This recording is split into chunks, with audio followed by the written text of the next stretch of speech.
अब बनाने वाले को मिल गया 200 रुपया, खरीदने वाले को मिल गया आपका 2 बॉक्स। इससे भारत का क्या फायदा हुआ? भारत का यह फायदा हुआ कि इससे हमारे देश में आया क्या?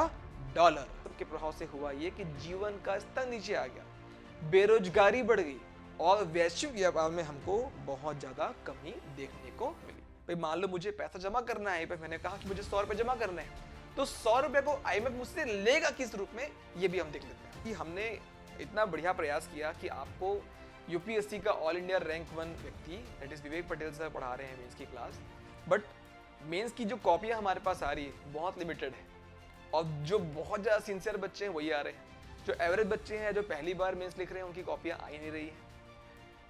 यही समस्या है हम लोग, हमारी समस्या और कुछ नहीं, हम प्रयास ही नहीं कर रहे हैं। उसे क्या करना है? आपको परहेज करना है।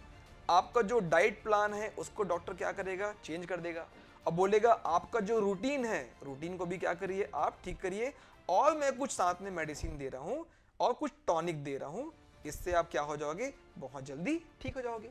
जिस बेसिस पे व्यापार हो रहा है, जिस आधार पे व्यक्ति व्यापार कर रहा है, भले वो कागज का टुकड़ा हो या पेन का टुकड़ा हो या कुछ भी हो, वो उस आधार का स्थिर होना बहुत आवश्यक है। नमस्कार दोस्तों, आज की क्लास में हम पढ़ने वाले हैं आईएमएफ के बारे में। आईएमएफ यानी कि अंतरराष्ट्रीय मुद्रा कोष। इस क्लास में मैं वो सारी इंफॉर्मेशन आपको देने की कोशिश करूंगा जो आपके काम की है, बट जैसा कि हम हमेशा से करते आए हैं, बिफोर स्टार्टिंग दिस लेक्चर, यानी कि इस लेक्चर को स्टार्ट करने से पहले मैं आपको ना आइए कुछ मौजूदा घटनाक्रम के बारे में एक बेसिक आइडिया दे देता हूं, और हम इससे समझने का प्रयास करेंगे कि आईएमएफ आज की दुनिया में कितनी महत्वपूर्ण भूमिका निभा रहा है। क्योंकि आईएमएफ को अगर हम आइसोलेशन में से बस पढ़ना स्टार्ट करेंगे ना, हो सकता है आपको कुछ खास समझ में ना आए, इसलिए मैं आपको इसको ना करंट से पहले जोड़ के कुछ बातें बताता हूं। जैसे कि हाल ही में क्या हुआ था, जो आईएमएफ है इसने श्रीलंका को उसके वित्तीय संकट से उबारने के लिए 2.9 बिलियन डॉलर के ऋण को मंजूरी दी। 2.9 बिलियन डॉलर। अब यह फैसला इस बात का एग्जांपल है दोस्तों कि कैसे आईएमएफ जो है देशों को वित्तीय स्थिरता प्रदान करने में मदद करता है। ठीक है, इसके अलावा आईएमएफ अभी आपको मालूम होगा कि भाई एक वॉर चल रहा है, यूक्रेन वॉर।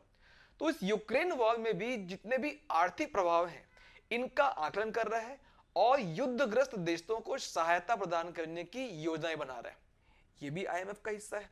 तो मैंने दो बातें आपको बताई जो आज के इस परिप्रेक्ष्य में बिल्कुल आपका प्रासंगिक जान पड़ती है। एक श्रीलंका वाला आपका एक जो सीन है, दूसरा आपका यूक्रेन वाला। लेकिन मैं आपको बता दूं यहीं पे दोस्तों कि जो आईएमएफ है ना, ये एक ऐसी संस्था है जिसकी जिम्मेदारी सिर्फ और सिर्फ ऋण देना नहीं है, यह एक वैश्विक मुद्रा प्रणाली की स्थिरता को सुनिश्चित करने और देशों को आर्थिक नीतियों पर सलाह देने, ठीक है, और वित्तीय संकट को रोकने के में भी अहम भूमिका निभाता है। मैंने 3 यहां बातें करी, आपको ये सारी बातें कैसे शुरू हुई मैं आपको बताऊंगा, बट अभी बस मैं आपको दे रहा हूं उसका ओवरव्यू। ठीक है, और आईएमएफ ना इन सबके अलावा आने वाले समय में हम एक्सपेक्ट कर सकते हैं कि जैसे क्लाइमेट चेंज हो गया, जलवायु परिवर्तन, और मान लीजिए आपका डिजिटल इकोनॉमी की तरफ हम बढ़ रहे हैं, है ना, तो इन सब वैश्विक चुनौतियों को निपटने के लिए भी अपनी भूमिका निभा सकता है। क्लियर? तो अब आप समझ सकते हैं कि आईएमएफ का जो अध्ययन है, यानी कि जो उसकी स्टडी है, हमारे लिए क्यों प्रासंगिक है और क्यों इसको सीजीपीएससी मेंस के सिलेबस पे रखा गया है। तो आज की इस क्लास में हम जानने का प्रयास करेंगे आईएमएफ के इतिहास के बारे में, इसकी संरचना के बारे में, इसके कार्यों और इसकी वर्तमान भूमिका की भी हम गहराई से क्या करेंगे? जांच करेंगे। और इन सब के साथ हम आईएमएफ से जुड़े जितने भी महत्वपूर्ण इकोनॉमिकल दैट इज आर्थिक सिद्धांत जो होते हैं ना, थ्योरीज जो है और जो अवधारणाएं हैं, इनको भी समझने का प्रयास करेंगे। तो चलिए शुरू करें। ठीक है दोस्तों, देखिए सबसे पहले हमें यह जानना चाहिए कि आईएमएफ की शुरुआत हुई ही क्यों थी। तो जैसे देखो हमने पढ़ा था संयुक्त राष्ट्र के बारे में कि भाई संयुक्त राष्ट्र की जब बात करते हैं तो उसका निर्माण हुआ था भविष्य में होने वाली किसी भी युद्ध जैसी परिस्थितियों को रोकने के लिए। That was the purpose of making the United nation. Similarly अगर हम बात करते हैं आईएमएफ की बिना, तो इसकी भी अगर पृष्ठभूमि आपको पता है तो आपको ना मालूम चल जाएगा कि असल में करता क्या है। तो छोटी सी एक कहानी है, छोटा सा इसका इतिहास का जुड़ा एक पहलू है, मैं आपको बता दे रहा हूं, आप समझने का प्रयास करिएगा। कहानी की शुरुआत कुछ ऐसे होती है कि वर्ष 1930 में ना दुनिया में आती है आपका क्या? आर्थिक मंदी। ठीक है ना, और इस आर्थिक मंदी के चलते जो वैश्विक अर्थव्यवस्था है ना, जो आपका ग्लोबल इकोनॉमी है, वो आ जाती है हाशिए पे, यानी कि बहुत ज्यादा डाउन सारी चीज हो जाती है। अब इसके चलते होता क्या है, होता ये है दोस्तों कि जो विदेशी मुद्रा है, ठीक है, यानी कि जो फॉरेन करेंसी होती है, हर देश के पास में फॉरेन करेंसी की हो जाती है कमी, यानी कि विदेशी मुद्रा की अनुपलब्धता हो जाती है वैश्विक अर्थव्यवस्था के नीचे आने से। यानी कि दुनिया में बहुत सारे देशों के बीच में व्यापार करने के लिए अंतरराष्ट्रीय मुद्रा होती ही नहीं है, ठीक है, क्योंकि इकोनॉमी क्या होगी, डाउन होगी, तो सबके पास थोड़ा थोड़ा डॉलर बचता है, यानी कि विदेशी मुद्रा बचती है। अब इससे प्रभावित होता है क्या, व्यापार, ठीक है। तो व्यापार जब प्रभावित होने लगता है तो हर देश ना ऐसे उपाय लगाने लगता है, ऐसे सॉल्यूशन ढूंढना शुरू करता है जिससे कि उसके पास बहुत ज्यादा फॉरेन करेंसी आ जाए। और क्योंकि अगर फॉरेन करेंसी किसी भी देश के पास अधिक आ गई तो वो उतने ही आसानी से, उतनी ही सरलता से क्या कर पाएगा, व्यापार कर पाएगा। That is the purpose. अब इसी पर्पस के चक्कर में, यानी कि विदेशी मुद्रा की उपलब्धता को बढ़ाने के लिए सभी देश क्या करना शुरू करते हैं, सभी देश अपने अपने देश में व्यापार बाधाएं उत्पन्न करना शुरू कर देते हैं, जिसमें से एक बहुत ही आपका जो चैलेंजिंग व्यापारिक बाधा है वो है आपका क्या, वो है अपने मुद्रा का अवमूल्यन करना, जिससे कि आपका उस देश का निर्यात बढ़ जाए, ठीक है। तो निर्यात बढ़ाने के लिए मुद्रा का अवमूल्यन किया जाना शुरू कर दिया जाता है देशों के द्वारा। अब आपको लग रहा होगा सर निर्यात बढ़ेगा मुद्रा के अवमूल्यन से, that is by the devaluation of the currency export is going to rise, how it could be happen, कैसे होगा इसको समझते हैं। देखिए दोस्तों कैसा होता है ना, ये कैसे होगा आपको बताता हूं। देखिए किसी भी देश में, लेट से आपका कोई देश है, किसी भी देश में ना दो लोग होते हैं, एक तो वहां की सरकार या भी वहां का सेंट्रल बैंक जो उसके आपका जो मुद्रा होती है उसकी वैल्यू को तय करता है, एक उस देश में होता है मैन्युफैक्चरर, यानी कि जो किसी चीज का निर्माण कर रहा होता है। अब एक तरफ कोई दूसरा देश होता है, लेट्स से हम एग्जांपल लेते हैं अमेरिका है। अब अमेरिका के पास में क्या है, आपका डॉलर है, क्या है इसके पास, डॉलर, ठीक। अब अमेरिका को अगर भारत से कोई सामान लेना है तो भारत, अमेरिका क्या करेगा, भारत को देगा डॉलर, ठीक है, और भारत उसको दे देगा क्या, सामान, यानी कि जो भी आपका मैन्युफैक्चर वो कर रहा है वो सामान दे देगा। अब मैं ये कह रहा हूं कि भारत को अगर अपने देश में व्यापार को बढ़ाने के लिए इस डॉलर की उपलब्धता को बढ़ाना है, क्योंकि ये ग्लोबल करेंसी है, तो मान लीजिए डॉलर को अवेलेबल करना है, भारत को अगर अधिक डॉलर चाहिए तो भारत को क्या करना पड़ेगा, अपनी मुद्रा का अवमूल्यन करना पड़ेगा। कहने का मतलब मान लो $1 बराबर कितना, मान लेते हैं आपका 100 रुपया, ये एग्जाम्पल है ना। तो अब भारत को करना पड़ेगा $1 बराबर क्या, आपका 200 रुपया। मान लो ऐसा भारत करता है तो क्या हो जाएगा, होगा ये कि भाई इस देश के अंदर, इस देश की भौगोलिक सीमा के अंदर ये जो सामान जो बना है, मान लो एक बॉक्स बना है, इस बॉक्स का मूल्य कितना है, 100 रुपए, ठीक है। 2 बॉक्स का मूल्य कितना है आपका, 200 रुपए, क्लियर। तो जब $1 बराबर 100 रुपया था तो अमेरिका को $1 के बदले कितना बॉक्स मिल रहा था, एक बॉक्स। बट जब उसी $1 के बराबर कितना रुपया हो गया, 200 रुपया हो गया, तो अब उसी अमेरिकी को कितना बॉक्स मिल रहा है, आपका 2 बॉक्स मिल रहा है, ठीक है ना। तो इस ऑफर को क्या कोई अमेरिकी ठुकराएगा क्या, नहीं, वो तो हाथों हाथ क्या कर लेगा, सामान को ले लेगा। अब बनाने वाले को मिल गया 200 रुपया, खरीदने वाले को मिल गया आपका 2 बॉक्स। इससे भारत का क्या फायदा हुआ, भारत का यह फायदा हुआ कि इससे हमारे देश में आया क्या, डॉलर, ठीक है ना। और ये जो डॉलर भारत के पास में अब इकट्ठा हो जाएगा, इस डॉलर से इसकी जो व्यापारिक बाधाएं हैं ये क्या हो जाएगी दोस्तों, खत्म हो जाएगी, ठीक है। बट अगर ये लंबा चलता है तो होगा क्या, हमारे देश में, यानी कि जिस भी देश के द्वारा ऐसा किया जा रहा है वहां पर मुद्रास्फीति, दैट इज इन्फ्लेशन के बढ़ने का खतरा बढ़ जाता है। समझ में आ रही मेरी बात। तो ऐसा ही कुछ उस समय भी हुआ, लोगों ने आपका, यानी कि देशों ने, सॉरी लोगों वर्ड बहुत गलत है, देशों, है ना, देशों ने क्या किया, व्यापारिक बाधाएं बढ़ा दी और निर्यात को बढ़ाने के लिए मुद्रा का अवमूल्यन किया। अब इन सब के प्रभाव से हुआ क्या, इन सब के प्रभाव से हुआ ये कि जीवन का स्तर नीचे आ गया, बेरोजगारी बढ़ गई और वैश्विक व्यापार में हमको बहुत ज्यादा कमी देखने को मिली। और इन सब के बाद में होता है दोस्तों क्या, इन सब के बाद में होता है शुरू द्वितीय विश्व युद्ध। अब इस बीच में यानी कि इस समस्या से आपका उबरने के लिए उस समय के तत्कालीन जो आपका दो देश थे, कौन कौन से दो महत्वपूर्ण देश, एक तो था आपका यूएसए और उस समय ताकतवर था आपका यूके। दोनों देशों ने अपना अपना एक प्लान लाया। यूएसए ने कहा कि भाई ऐसी कंडीशन से उभरने के लिए मैं एक आपका प्लान सजेस्ट कर रहा हूं। तो यूएसए की तरफ से जो प्लान था उसको हम जानते हैं आपका व्हाइट प्लान के नाम से, ठीक है। और जो आपका यूके ने प्लान लाया उसको हम बोलते हैं कीन्स प्लान, ठीक है। तो वाइस प्लान, आपका व्हाइट प्लान आया यूएसए की तरफ से, कीन्स प्लान आया यूके की तरफ से। अब इन दो आपका योजनाओं पर विचार करने के उद्देश्य से 1944 में, वर्ष 1944 में ब्रेटन वुड, वॉशिंगटन डीसी के पास में एक जगह है, यहां पर एक आपका सम्मेलन होता है। और इस सम्मेलन में यानी कि 1944 के इस सम्मेलन में इन दोनों प्लान यानी कि इन दोनों योजनाओं पर चर्चा करने के बाद दो बहुत ही महत्वपूर्ण ऑर्गेनाइजेशन का जन्म होता है, जिसमें से एक का नाम था क्या, अंतरराष्ट्रीय मुद्रा कोष, दैट इज आईएमएफ। इसके साथ में बनता है उस समय पुनर्निर्माण एवं विकास bank, that is international bank for of development and the reconstruction, IBRD बोलते हैं, हम पढ़ेंगे इसको भी। यही आपका बाद में कहलाता है वर्ल्ड बैंक, ठीक। तो इन दो संस्थाओं का आपका जन्म होता है 1994 के ब्रेटन वुड्स सम्मेलन के बाद में, जहां पे चर्चा हुई थी व्हाइट प्लान और कीन्स प्लान की, ठीक है दोस्तों। तो इस तरीके से टू बी प्रिसाइज 27 दिसंबर 1945 को जो आईएमएफ है ना वो अपना काम करना शुरू कर देता है। क्लियर। तो यहां तक कि आपको जो इसकी ऐतिहासिक पृष्ठभूमि समझ में है कि आईएमएफ क्या है, वो करता क्या है, अभी क्या कर रहा है और इसका जन्म कैसे हुआ। क्लियर।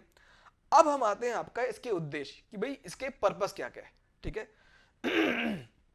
तो देखिए दोस्तों, 190 देशों का कितने मेंबर यहां पे 190 आपका कंट्री मेंबर है, पहले 189 थे, अभी एक आपका जुड़ा तो 190 हो गए। तो 190 देशों का ये क्या है, एक अंतरराष्ट्रीय संगठन है जो विश्व में क्या करने के लिए, विनिमय दरों में स्थिरता बनाए रखने के लिए, यानी कि जो एक्सचेंज रेट है इसमें स्थिरता बनाए रखने के लिए, और जितने भी सदस्य राष्ट्र हैं यानी कि जितने भी मेंबर ऑफ नेशंस हैं इसके, इन सब के प्रतिकूल भुगतान संतुलन को अनुकूल बनाए रखने के लिए क्या करता है, आपका सहायता प्रदान करता है। क्या मैंने कहा, भुगतान संतुलन को अनुकूल बनाए रखने में क्या करता है, सहायता प्रदान करता है।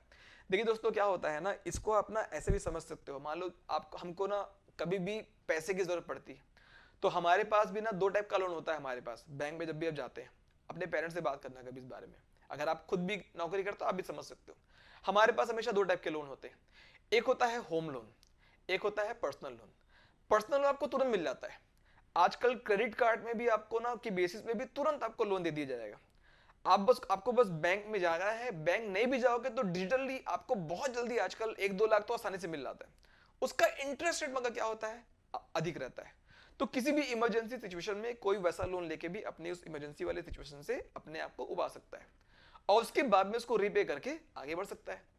बट जब कोई बड़ा काम करना होता है, लेट्स से हमको मान लो पढ़ाई करनी है, लेट्स से हमको घर बनाना है, इसके लिए हमको बड़े अमाउंट की जरूरत होती है।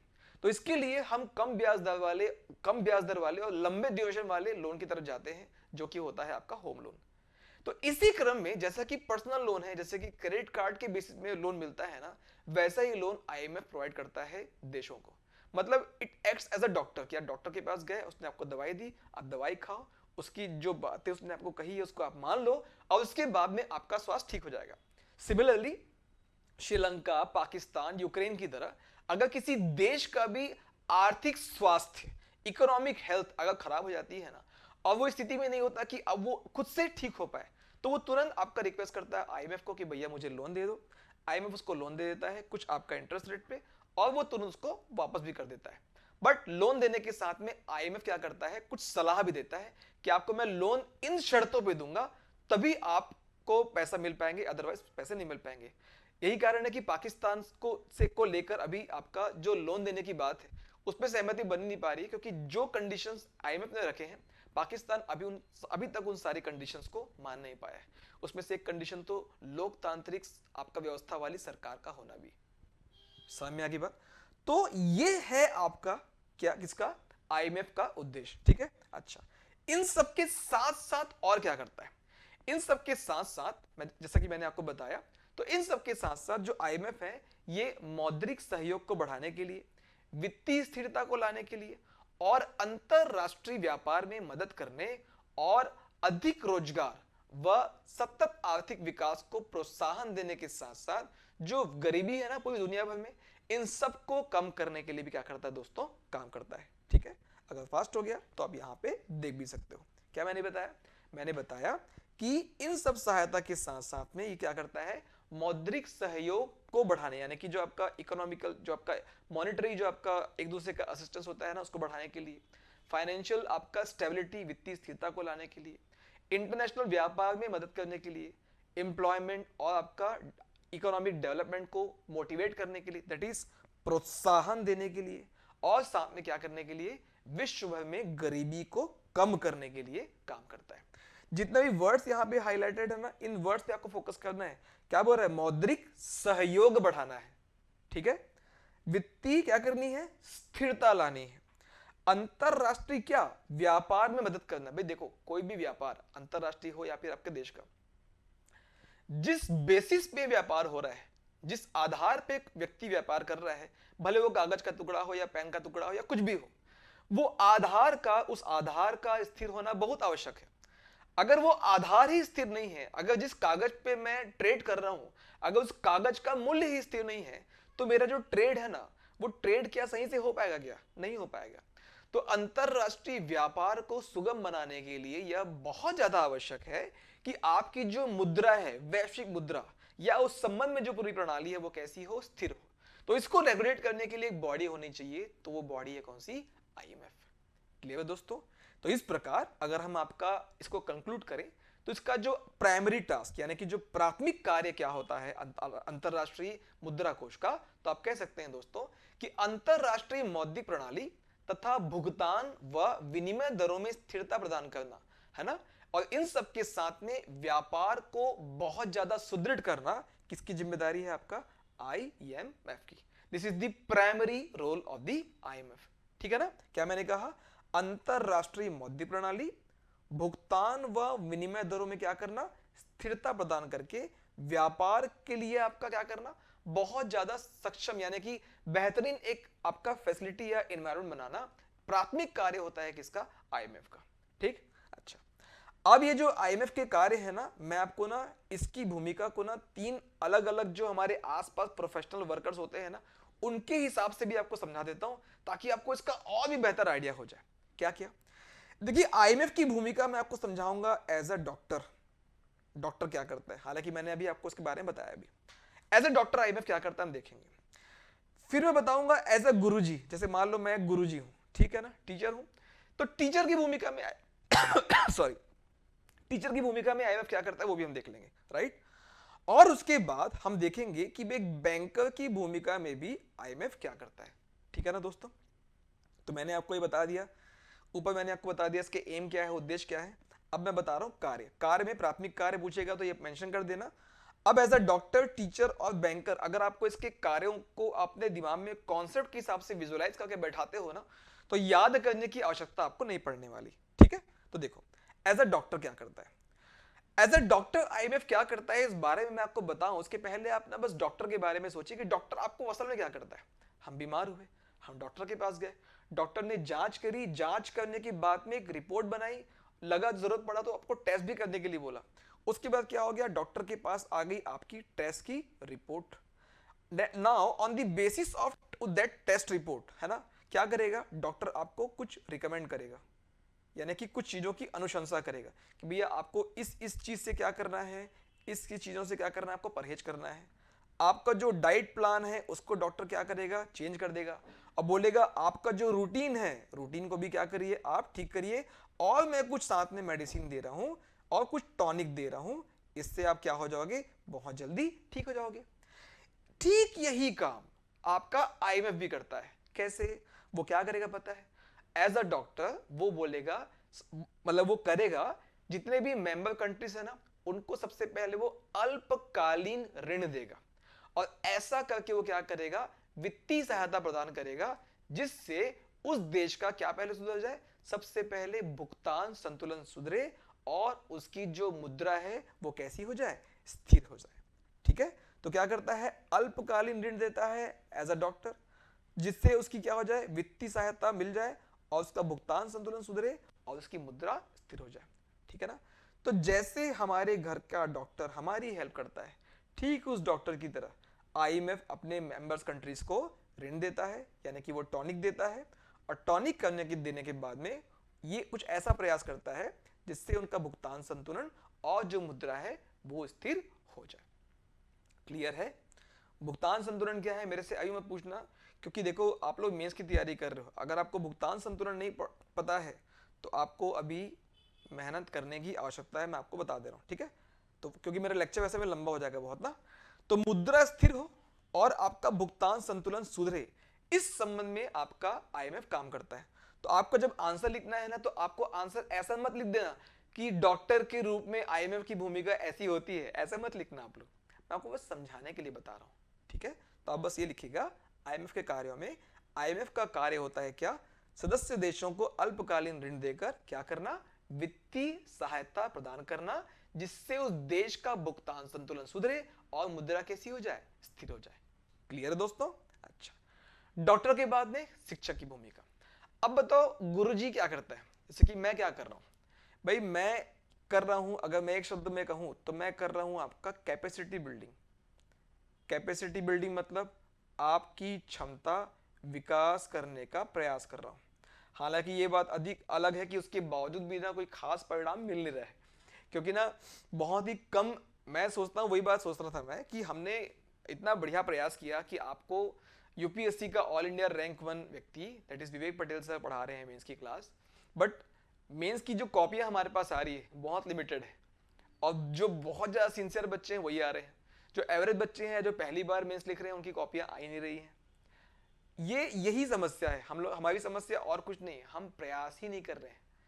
इतने ईमानदार प्रयास के बाद भी अगर आप नहीं जुड़ रहे हैं, ये बहुत आपकी ही समस्या होने वाली।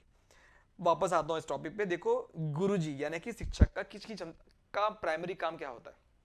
एक शिक्षक की जिम्मेदारी होती है कि अपने साथ जो उनके शिष्य पढ़ रहे होते हैं ना, उनकी क्षमताओं क्या करना? विकास करना, यानी कि उनको इस काबिल बनाना कि वो खुद से भी किसी भी कार्य को करने में क्या हो जाए? सक्षम हो जाए। यही कार्य आपका आईएमएफ भी करता है, यानी कि जितने भी मेंबर कंट्रीज हैं उनकी क्षमता का विकास करता है।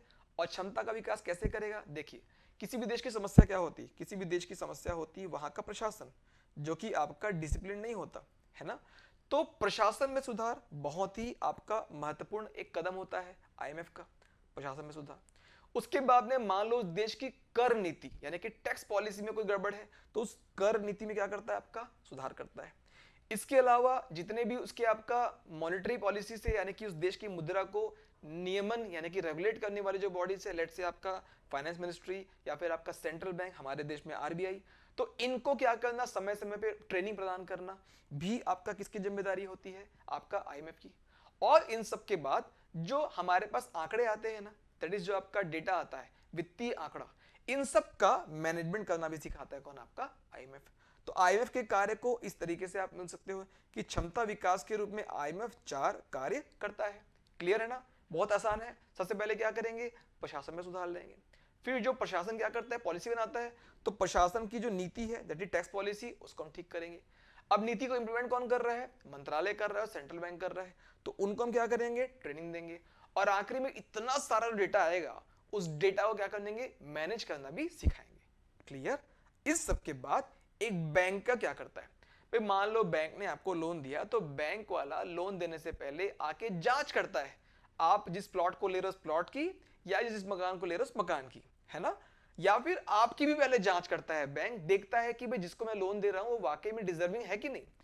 तो बैंकर के रूप में आईएमएफ की भूमिका ऐसी होती है, एक वर्ड में अगर मैं कहूं तो बैंकर के आपका रूप में जो आईएमएफ है वो क्या करता है? वो करता है आपका निगरानी, यानी कि वो निगरानी करता है आर्थिक विकास कार्यों की, वह वित्तीय नीतियों की करता है क्या? समीक्षा, यानी कि वो उसका करेगा रिव्यू कि भाई आपने जितने भी अपने देश में इकोनॉमिक डेवलपमेंट के संबंध में जो कार्य किए और जो वित्तीय नीतियां बनाई हैं, वो नीतियां आपकी सही है कि गलत है। क्या कोई ऐसी नीति तो नहीं है कि भाई आपने बोल दिया कि हर महीने मैं अपने देश के नागरिकों को 10-10 हजार रुपए दूंगा, उनके अकाउंट में डालूंगा। भाई ये नीति सही नहीं है, जनता को अच्छी लगेगी, बट देश के वित्तीय स्वास्थ्य के लिए क्या ये अच्छा है? क्या बिल्कुल नहीं है। तो निगरानी करता है आपका एज अ बैंकर आईएमएफ आपके देश की आर्थिक नीतियों की भी। और इन सब के साथ साथ वो ये भी निगरानी करता है एज अ बैंकर कि मान लो आर्थिक व वित्तीय संकट की कोई संभावना है ना, तो इन संभावनाओं को कम करने वाली नीति के संबंध भी क्या करता है, आपका सलाह देता है। तो मैंने क्या कहा, कोई भी संकट अगर लगता है, आर्थिक हो या वित्तीय संकट, तो इनकी संभावना को कम करने वाली नीतियों के संबंध में आपको सलाह देता है, यानी कि आपको सजेस्ट करेगा कि अब एक काम करिए, ऐसा ऐसा और अपनी नीतियों में करेक्शन कर लीजिए जिससे कि आपको भविष्य में कोई समस्या ना हो। ठीक है दोस्तों, ठीक है ना। तो ये हो गई आपका क्या, आईएमएफ के कार्य। क्लियर हो गया। अब हमने समझ लिया कि आईएमएफ का जो उद्देश्य क्या था, हमने समझ लिया कि आईएमएफ के कार्य क्या थे। इन 2 लेक्चर के बाद में आपको क्या करना है ना, बस इस 2 लेक्चर यहीं तक जो मैंने आपको बताया, यहीं तक इस वीडियो को पॉज कर लेना है। पॉज करने के बाद में ना आपको पहले इसके नोट बनाने हैं और इसको थोड़ा सा डिस्कस करना है अपने आसपास, लाइब्रेरी मान लो कि आपके आसपास बैठा है उससे, या कोशिश करो कि जो मैंने बताया उसको आप खुद लिख पा रहे हो कि नहीं। इतना बस यहीं तक स्टॉप कर देना इस वीडियो को। यहाँ के बाद में आपको इसकी संरचना के बारे में क्योंकि बताने वाला हूँ, वो बिल्कुल अलग टॉपिक हो जाएगा। क्लियर। तो मैंने क्या कहा, पढ़ने का तरीका क्या है, इस वीडियो को यहीं तक आप पॉज करो और इस वीडियो के आगे का जो मैं बात बता रहा हूं, इसको इतने को पहले अच्छे से समझ लेने के बाद, उसको लिख लेने के बाद, डिस्कशन कर लेने के बाद में अब आगे वाले पार्ट में आप बढ़िएगा। क्लियर।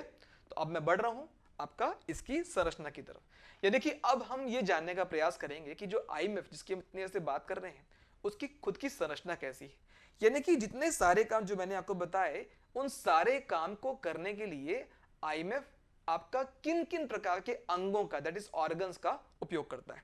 तो देखिए दोस्त, इसकी संरचना की जहां तक बात है ना, तो इसकी संरचना में 3 चीजें होती हैं। एक होता है आपका बोर्ड ऑफ गवर्नर, ठीक है, एक होता है आपका बोर्ड ऑफ डायरेक्टर, और बोर्ड ऑफ डायरेक्टर का ही हेड होता है आपका मैनेजिंग डायरेक्टर, दैट इज प्रबंध निदेशक। सबके हिंदी नाम भी मिलेंगे। तो बोर्ड ऑफ गवर्नर, ठीक है, इसका हिंदी तो सेम है। बोर्ड ऑफ डायरेक्टर्स यानी कि कार्यकारी परिषद आपकी इसकी आईएमएफ की, और इसी कार्यकारी परिषद का जो कार्यकारी निदेशक होता है मैनेजिंग डायरेक्टर, वो है आपका एमडी। ठीक है। तो इस तरीके से इसकी संरचना के 3 पहलू हमको आपका दिखते हैं। तो board of governor, board of director यानी कि कार्यकारी बोर्ड, और आपका प्रबंधन निदेशक, 3 इसके संरचना के हिस्से हैं। अब इन तीनों की जो संरचना है उसमें जो पहला पार्ट है that is board of governor, इसको हम चर्चा करते हैं कि ये क्या करता है। फिर हम देखेंगे आपका कार्यकारी बोर्ड क्या करता है, फिर हम देखेंगे कि प्रबंध निदेशक भी क्या करता है। ठीक है, बहुत इंपॉर्टेंट टॉपिक है, ध्यान से सुन लेना, यहां से भी क्वेश्चंस बन सकते हैं। सबसे पहले बात करते हैं किसकी, बोर्ड ऑफ गवर्नर की। देखिए दोस्तों, जहां तक बात है आपका बोर्ड ऑफ गवर्नर की, तो आईएमएफ का जो प्रबंधन है और जो नियंत्रण है, प्रबंधन मतलब मैनेजमेंट, नियंत्रण मतलब control. So for the management and the control of the IMF, the board of governor is the part of the IMF which is primarily responsible. यानी कि IMF के प्रबंधन व नियंत्रण के लिए जिम्मेदार जो बॉडी है उसका नाम क्या है आपका, उसका नाम है बोर्ड ऑफ गवर्नर। ठीक है। अब बोर्ड ऑफ गवर्नर को समझना, मान लीजिए 190 कंट्रीज है कहां पर, IMF में, तो प्रत्येक देश का क्या होता है, एक गवर्नर होता है। हर देश का क्या होगा, एक गवर्नर होगा। मतलब मान लो भारत की बात करते हैं तो भारत से एक गवर्नर बैठता है कहां पर, आईएमएफ में। ठीक है। ये गवर्नर कौन होता है, तो सभी देश, लेट्स से भारत, तो भारत की देश से जो गवर्नर बन के जाएगा आईएमएफ की बॉडी में, बोर्ड ऑफ गवर्नर में, वो होता है उस देश का कौन, उस देश का वित्त मंत्री। मेरी बात समझ में आ रही है, मैंने क्या बताया, प्रत्येक देश का एक गवर्नर होता है, हर देश से वित्त मंत्री आपका बन के आता है गवर्नर, और वित्त मंत्री के बाद एक अल्टरनेट गवर्नर की भी क्या है आपका व्यवस्था है। तो अल्टरनेट गवर्नर कौन बनता है, उस केंद्रीय बैंक का आपका गवर्नर। हमारे केस में कौन रहेगा, हमारे केस में आपका जाएगा आरबीआई। तो आरबीआई का गवर्नर हो जाएगा आईएमएफ में भारत का अल्टरनेट गवर्नर, और हमारे देश के वित्त मंत्री, लेट्स से आपका जो सुश्री आपका जो है ना, श्रीमती निर्मला सीतारमण, ये क्या हो जाएंगी, हमारे देश की गवर्नर। कहां पर आपका, आईएमएफ में। क्लियर है ना। तो इस तरीके से आपका जो बोर्ड ऑफ गवर्नर ये आपका काम करता है। तो मैंने क्या बताया, प्रबंधन, नियंत्रण। ठीक, हर देश का एक गवर्नर, गवर्नर कौन होगा, वित्त मंत्री। अल्टरनेट गवर्नर कौन होगा, उस देश के केंद्रीय बैंक का आपका गवर्नर। इन सब के बाद अब एक बात करते हैं, गवर्नर करते क्या है। देखिए दोस्तों, ये सारे गवर्नर इन सभी को ना प्राप्त होता है क्या, मताधिकार, यानी कि इन सबको प्राप्त होते हैं वोटिंग राइट्स। ठीक है, हर गवर्नर क्या कर सकता है, वोट दे सकता है। बट जैसा कि हमने पढ़ा था पहले, एक हमने पढ़ी थी जनरल असेंबली यूनाइटेड नेशन वाले टॉपिक में, तो जनरल असेंबली में सभी का जो मत मूल्य था, यानी कि जो मताधिकार था वो एक था। भूटान के भी मत का मूल्य एक ही था और यूएसए के भी मत का मूल्य क्या था, एक ही था। जबकि आईएमएफ चूंकि आपका वैश्विक आर्थिक प्रणाली को, वैश्विक मौद्रिक प्रणाली को रेगुलेट करने वाली एक बॉडी है, तो यहां पे जितने भी बोर्ड ऑफ गवर्नर होंगे 180 कंट्रीज के ना, सॉरी 190 कंट्रीज के, इन आपका गवर्नर्स का जो मत मूल्य है या फिर जो मताधिकार है, ये इनको निर्धारित कोटे के आधार पर क्या होता है, आपका निर्धारित होता है। यानी कि जितने भी गवर्नर का मताधिकार है, इसका निर्धारण किसके आधार पर होगा, कोटा के आधार पर। यानी कि किसका कितना कोटा है, कोटा से मतलब किसका जेब कितना मोटा है।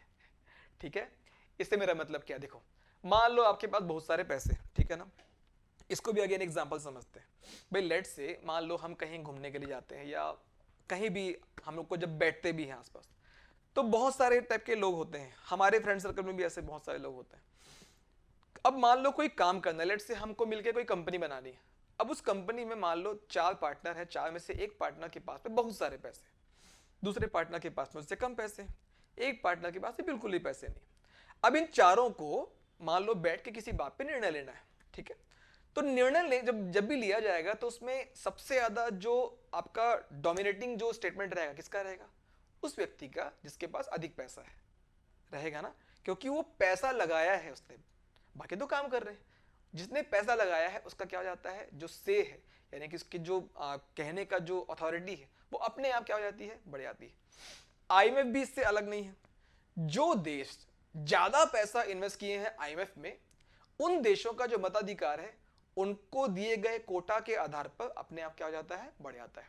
हम चर्चा करेंगे कि भारत का कितना है, अमेरिका का कितना है, जापान का कितना है, यूके का कितना है, मगर आपको बस बता रहा हूं कि ये जो गवर्नर है ना दोस्तों, जितने भी गवर्नर, हर एक गवर्नर को क्या अवेलेबल है, उनका मताधिकार प्राप्त है, जिसका निर्धारण किसके आधार पर होता है, तो कोटा के आधार पर किया जाता है। ठीक है, अब कोटा क्या है ये हमको आपका समझना है कि कोटा होता क्या है। ठीक है, देखिए दोस्तों, कोटा जब भी आपका आईएमएफ में है ना, सॉरी, कोटा क्या होता है इसको हम समझ लेते हैं पहले, है ना, तो इसको इजी करते हैं। कोटा क्या होता है, देखो कोटा उस मेंबर कंट्री के लिए निर्धारित वो धन राशि होती है जो उस देश के द्वारा आईएमएफ में निवेश की जाती है। मान लो कोई आपका देश है एक्स, अगर उसको आईएमएफ का मेंबर बनना है तो एक्स देश के द्वारा जितनी राशि, जितना अमाउंट, लेट से वो 100 रुपए जमा करता है, तो उस जमा की गई राशि के आधार पर क्या बनता है, उसका कोटा निर्धारित होता है। समझ में विधान, तो मैंने क्या कहा, आईएमएफ में कोटा उस सदस्य देश के लिए निर्धारित क्या होती है, धनराशि होती है जो उस देश के द्वारा आईएमएफ में निवेश की जाती है। अब मैंने यहां पे जमा की जगह निवेश वर्ड यूज किया। निवेश का मतलब क्या है, देखो पता है ब्याज का धंधा होता है ना, ये बहुत लोगों को ना आपका बढ़ा चुका है दुनिया में। ठीक है, ब्याज मतलब इंटरेस्ट।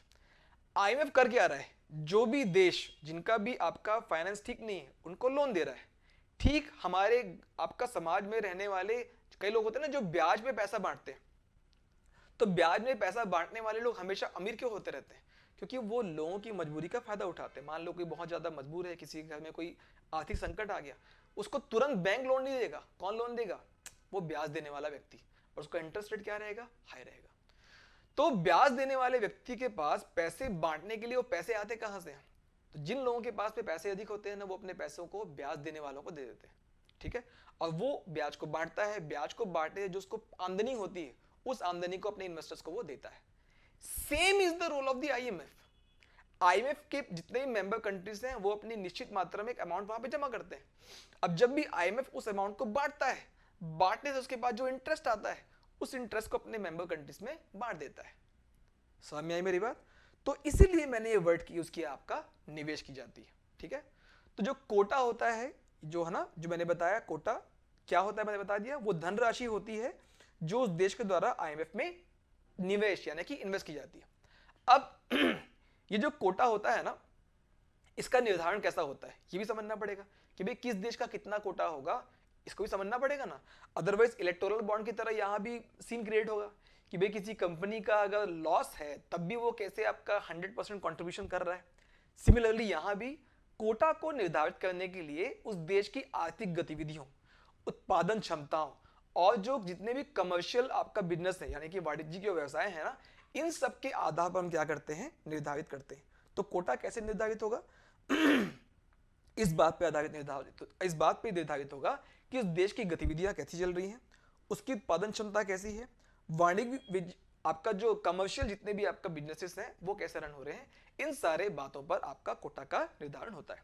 ठीक है, अब कोटा महत्वपूर्ण क्यों है देखिए दोस्तों, कोटा इसलिए महत्वपूर्ण है क्योंकि इसका जो यूज है ना, जितने भी मेंबर्स होते हैं उनको वित्तीय सहायता प्रदान करने के लिए किया जाता है। ठीक है, इसीलिए कोटा क्या है आपका इंपॉर्टेंट है। तो अगर आपको पूछा कि what is the importance of the quota, तो कोटा का इंपॉर्टेंस ये है कि इसका यूज हम क्या करते हैं, जितने मेंबर कंट्रीज हैं उनको फाइनेंशियल असिस्टेंस देने के लिए हम इसका यूज करते हैं। अब कोटा किस रूप में जमा करना होता है ये भी देख लेते हैं। भाई मान लो मुझे पैसा जमा करना है, मैंने कहा कि मुझे 100 रुपए जमा करना है, तो 100 रुपए को आईएमएफ मुझसे लेगा किस रूप में, ये भी हम देख लेते हैं। देखो, बात जब आती है अपने कोटा को आईएमएफ के पास जमा करने के लिए, तो आईएमएफ में बड़ी सिंपल सी व्यवस्था है। क्या, उस कोटा का मान लो आपको 100 रुपए जमा करना है, तो आईएमएफ बोलेगा भाई 100 में से 25% यानी कि 25 रुपया, ठीक है, 25% जो कंट्रीब्यूशन होगा, जो निवेश होगा किसी भी देश का, वो होगा किस रूप में, गोल्ड के रूप में या फिर आपका किसी फॉरेन करेंसी के रूप में यानी कि विदेशी मुद्रा के रूप में। और जो 75% है ना दोस्तों, 75% ये होगा उस देश की घरेलू मुद्रा के रूप में, घरेलू मुद्रा के रूप में। तो मान लो भारत को 100 रुपए जमा करना है, तो भारत 25 आपका परसेंट जमा करेगा गोल्ड के रूप में या किसी विदेशी मुद्रा के रूप में, और जो 75% होगा वो अपने रुपया के रूप में आपका भारत जमा कर सकता है। ठीक है दोस्तों, क्लियर हो गया ना। तो 25% स्वर्ण या विदेशी मुद्रा के रूप में, 75% घरेलू मुद्रा के रूप में जमा करना होता है। आईएमएफ का जो, अब आईएमएफ में भारत का वर्तमान जो कोटा है इसको बता देता हूं आपको। यहां पे अभी भारत का वर्तमान कोटा है 2.76%, ठीक है ना। और इस 2.76% के कोटा के आधार पर भारत का जो वोटिंग राइट्स अभी बनता है ना, वो कितना है, वो बनता है 2.64%। क्लियर है ना। तो ये दो फैक्ट को भी आप याद रखिएगा। इसको मैं ना जब भारत और आईएमएफ हम पढ़ेंगे तो वहां पर और एक बार अपडेट कर दूंगा अभी तक की जानकारी के हिसाब से यही है आपका लेटेस्ट, तो 23 को हम एक बार और अपडेट करेंगे, मगर आपको पता होना चाहिए, ये बहुत इंपॉर्टेंट है क्योंकि। क्लियर, अच्छा। तो कोटा क्या है समझ में आया, कोटा को कैसे जमा करते हैं ये भी समझ में आया।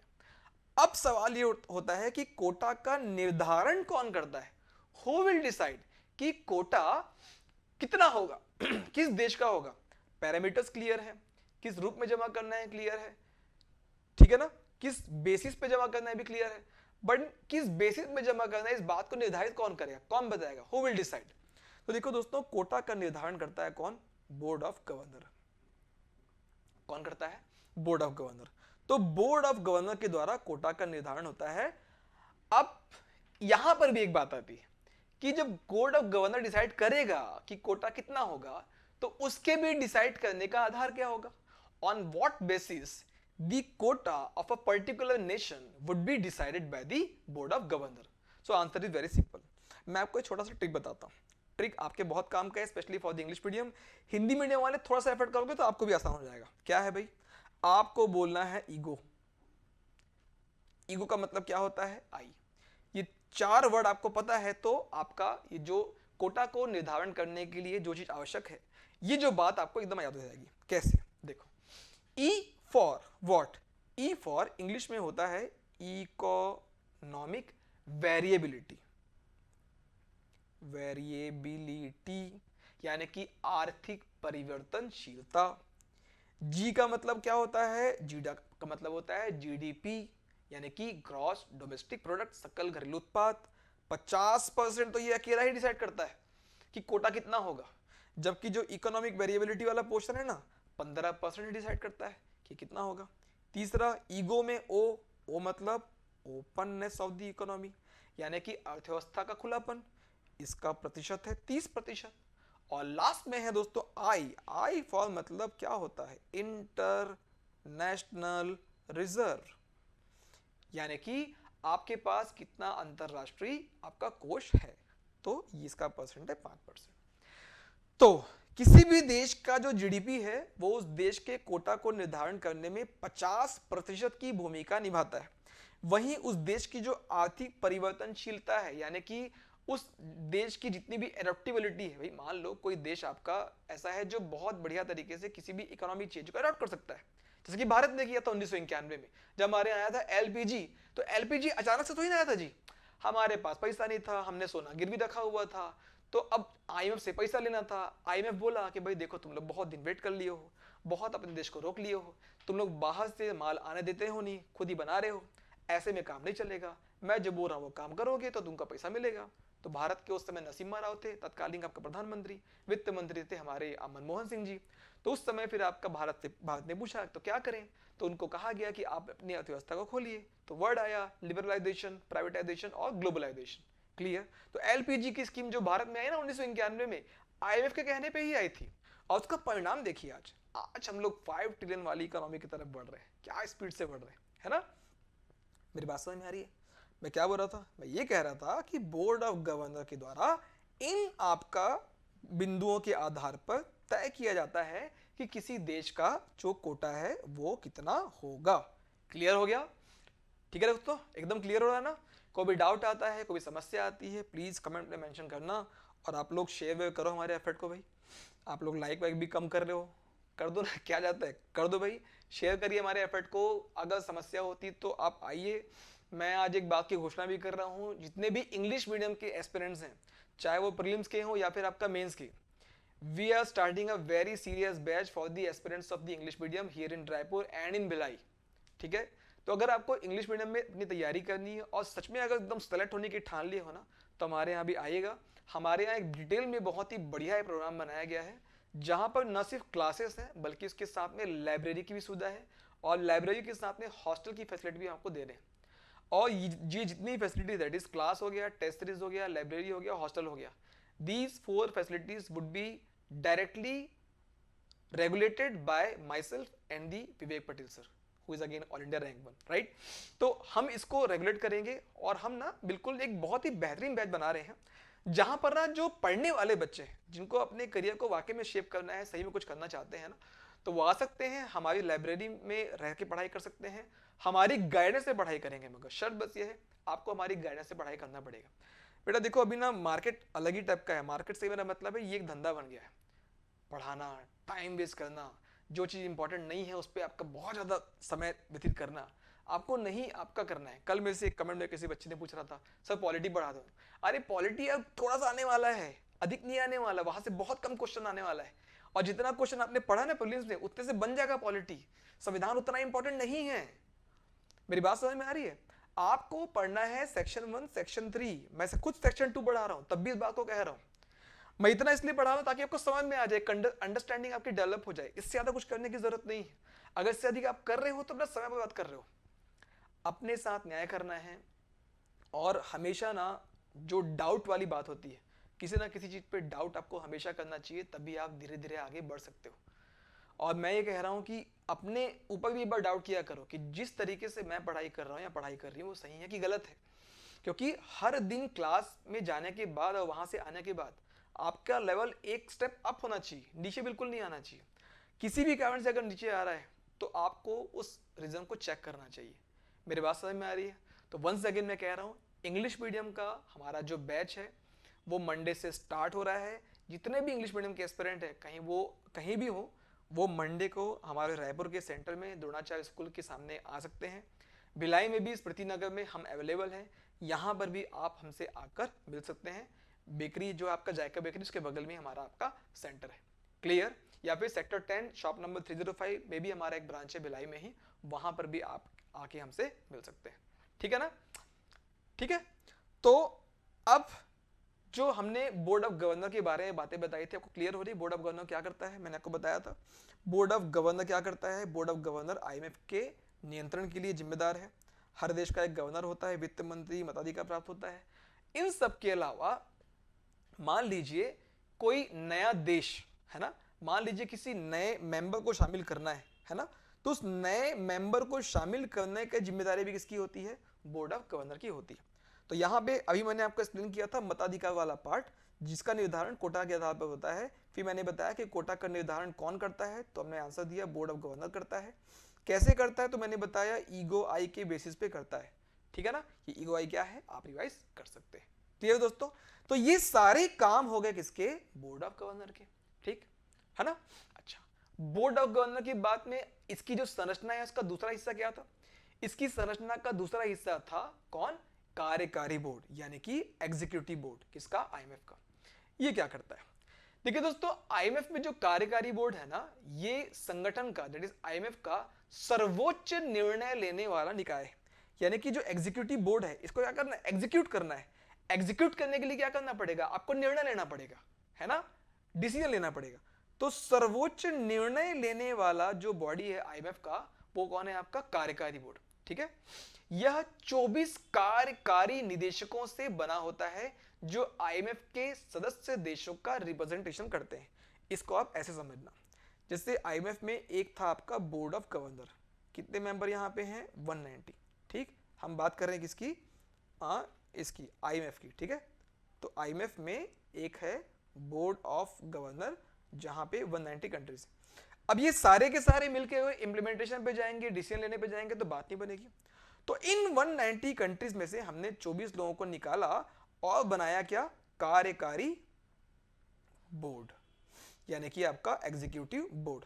अब ये जो 24 जो मेंबर होते हैं कार्यकारी बोर्ड के, ये 190 देशों का क्या करते हैं, आपका रिप्रेजेंटेशन करते हैं, और तब जाकर ये लेते हैं क्या, निर्णय। समझ में आ गई मेरी बात, क्लियर। तो क्या हो रहा है, आईएमएफ की नीतियों और गतिविधियों का पर्यवेक्षण और निर्देशन, संसाधनों का प्रबंधन, और सबसे महत्वपूर्ण बात क्या, निर्णय लेना, किसकी जिम्मेदारी होती है, आपका आईएमएफ के कार्यकारी बोर्ड की। ठीक है ना। तो सबसे पहले क्या लिखा मैंने, यहां लिखा आईएमएफ की नीतियों और गतिविधियों का पर्यवेक्षण करना और निर्देशन करना। इसका मतलब क्या होता है, इसका मतलब होता है कि कार्यकारी जो बोर्ड है ना, वो आईएमएफ के जितने भी स्ट्रेटेजिक जो टारगेट्स हैं, दैट इज आपका जितने भी रणनीतिक लक्ष्य हैं, उन सबको निर्धारित करता है। ठीक है, और ये सुनिश्चित करता है कि संगठन अपनी पॉलिसीज और अपने प्रोग्राम्स के माध्यम से इन लक्ष्यों को प्राप्त करने के लिए काम कर रहा है या नहीं कर रहा है, इस बात को सुनिश्चित करता है इस वाले कार्य के माध्यम से। ठीक है, सेकंड बात क्या लिखा है, संसाधनों का प्रबंधन करना। आईएमएफ के रिसोर्सेज को मैनेज करने में जिम्मेदारी किसकी होती है, अगेन इसी की। क्यों, क्योंकि देखिए ये जो एग्जीक्यूटिव बोर्ड है ना, आईएमएफ के ऋण कार्यक्रम, यानी कि जितने भी इसके ऋण संबंधी जितने भी प्रोग्राम होते हैं ना, इन सब को और अन्य वित्तीय सहायताओं क्या करता है, आपका मंजूरी प्रदान करता है। ठीक है, तो मंजूरी प्रदान कर रहा है मतलब वो इस बात का मैनेजमेंट कर रहा है कि जितने भी रिसोर्सेस 190 कंट्रीज ने इकट्ठे किए हैं, आईएमएफ को दिए हैं, निवेश किए हैं, उन सब का जो आपका यूज हो रहा है, दैट इज ऋण देने के समय में जो यूज हो रहा है, उस वो आपका बहुत सही तरीके से हो। तो इस बात की मंजूरी देता है कौन, आपका कार्यकारी बोर्ड देता है। इस सब के अलावा ये जो मेंबर कंट्रीज हैं उनसे योगदान भी स्वीकार करता है, और आईएमएफ के ऋण पोर्टफोलियो का भी ओवरऑल मैनेजमेंट करता है। क्लियर हो गया, तो ये वाला कार्य इसका भी क्लियर हो गया। इसके अलावा आईएमएफ का जो बजट है और जो एडमिनिस्ट्रेशन है उसको मंजूरी देना। क्या मैंने कहा, आईएमएफ का बजट कैसे होने वाला है और उसका प्रशासन किस तरीके से हम करने वाले हैं, इसकी मंजूरी भी कौन देता है, आपका कार्यकारी बोर्ड। ठीक है ना, तो बजट और प्रशासनिक ढांचे को मंजूरी देता है। यह संगठन के जितने भी एम्प्लॉयज हैं, दैट इज आईएमएफ के जितने भी कर्मचारी हैं, एम्प्लॉयज हैं, इनकी नियुक्ति और उनके वेतन और लाभों को भी निर्धारित करता है। ये तो आप लोग आसानी से बना लोगे। ठीक है ना। अच्छा, इसके अलावा जो बहुत इंपॉर्टेंट काम है वो है अंतरराष्ट्रीय मुद्रा प्रणाली पे क्या करना, आपका नजर रखना। ये भी कार्य होता है किसका दोस्तों, आपका कार्यकारी बोर्ड का। क्योंकि कार्यकारी बोर्ड जितने भी ग्लोबल इकोनॉमी और जो इंटरनेशनल जो मनी है, दैट इज अंतरराष्ट्रीय मुद्रा प्रणाली है, इस पर नजर रखने की इसकी जिम्मेदारी होती है। और ये जितने भी मेंबर कंट्रीज है ना, उनको उनकी मुद्रा नीतियों, दैट इज जो मॉनेटरी पॉलिसी होती है और जो एक्सचेंज रेट होता है ना, इसके प्रबंधन पर लगातार न सिर्फ सलाह देता है बल्कि आपका नजर भी रख रहा होता है। इसके जो नोट्स है, डिटेल नोट्स हैं, आपको मिल जाएंगे हमारे एप्लीकेशन पे। हमारे एप्लीकेशन पे आप आएंगे तो इसका जो डिटेल में नोट्स है आपको मैं वहाँ पे अवेलेबल करा दूंगा, इनकेस अगर आपको पढ़ना हो। ये तो शॉर्ट में है, मैं आपको बस एक्सप्लेन करने के लिए मैंने यहाँ पे की पॉइंट डाले हुए हैं, बट जो अन्य बातें मैं कह रहा हूँ आपको नोट्स के फॉर्म में आगे मिल जाएंगे। ठीक है ना, तो ये हो गया। इसके अलावा और क्या करता है, देखो जितने भी मेंबर कंट्रीज है उन सब के बीच में सहयोग को बढ़ावा देना भी आईएमएफ के इस कार्यकारी बोर्ड का एक कार्य होता है, सहयोग को बढ़ावा देना। ठीक है ना, कैसे बढ़ावा देगा भाई, नीतिगत समन्वय हो गया, पॉलिसी की समन्वय आपका कोऑर्डिनेशन हो गया, और मान लो कोई मुद्दा आ गया, आर्थिक मुद्दा, इन सब पे चर्चा और बहस करने के लिए एक प्लेटफॉर्म दे दिया इसने कि भाई यहाँ पे आप लोग आइए और आपका बात कर लीजिए। ठीक है ना, अब सवाल ये उठता है कि भाई प्रबंध निवेशक अपना काम करता कैसे, मान लो एक कार्य दिया गया, इस काम को वो करता कैसे, तो काम को करने के लिए कैसे काम करता है, करने के लिए ना अगर हम बात करें तो हमको ना यहाँ पे समझना पड़ेगा कि भाई जो एग्जीक्यूटिव बोर्ड है ना वो निर्णय लेगा, यानी कि बहुमत मतदान के आधार पर बहुमत यानी कि वोटिंग कराएगा, वोटिंग के हिसाब से आपका जिसका बहुमत होगा उसके आधार पर निर्णय ले लिया जाएगा। हर कार्यकारी निदेशक के पास दोस्तों उसके पास भी एक मतदान शक्ति होती है जो उसके द्वारा रिप्रेजेंटेशन किए जाने वाले देश के आईएमएफ कोटा के आधार पर निर्धारित होती है। मैं इसको फिर से एक्सप्लेन करता हूं आपको। मान लो एग्जीक्यूटिव बोर्ड दैट इज जो कार्यकारी बोर्ड है वो बैठा है किसी मुद्दे पे निर्णय लेने के लिए, मान लो 24 देश बैठे हैं, तो इसमें एक देश यूएसए भी होगा, इसमें एक जापान भी होगा, ठीक है, भारत कुल 8 देशों का रिप्रेजेंटेशन करता हुआ भी बैठा होगा। यहाँ पे होता है ना कई ऐसा भी, क्योंकि देखो सारे देशों को यहाँ पर रिप्रेजेंटेशन चाहिए बट सभी नहीं बैठ सकते, तो क्या करते हैं बहुत सारे देशों का ग्रुप बना के ना उनका एक लीडर अपॉइंट कर देते हैं। तो भारत अभी वर्तमान में 8 देशों का रिप्रेजेंटेशन कर रहा है इसमें एग्जीक्यूटिव बोर्ड में आईएमएफ की। ठीक है ना, तो किसका कितना से होगा किसी भी जजमेंट में, किसका मतलब निर्णय पे कितना हक होगा, ये उस देश के कोटा के आधार पर निर्धारित किया जाता है। ठीक है, बैठक कैसी होती है, तो भाई क्या मैंने बताया, कार्यकारी बोर्ड कार्य को कैसे करता है, तो निर्णय लेगा, बैठकें करेगा, रेगुलर बैठक करेगा। आमतौर पर इसकी जो बैठक होती है साल में 2 बार होती है ना, और अगर इसको जरूरत लगती है तो किसी विशेष बैठक को भी आपका बुला सकता है अगर इसको जरूरत होती है तो। ठीक है ना, तो ये हो गया दोस्तों इसका काम करने का तरीका।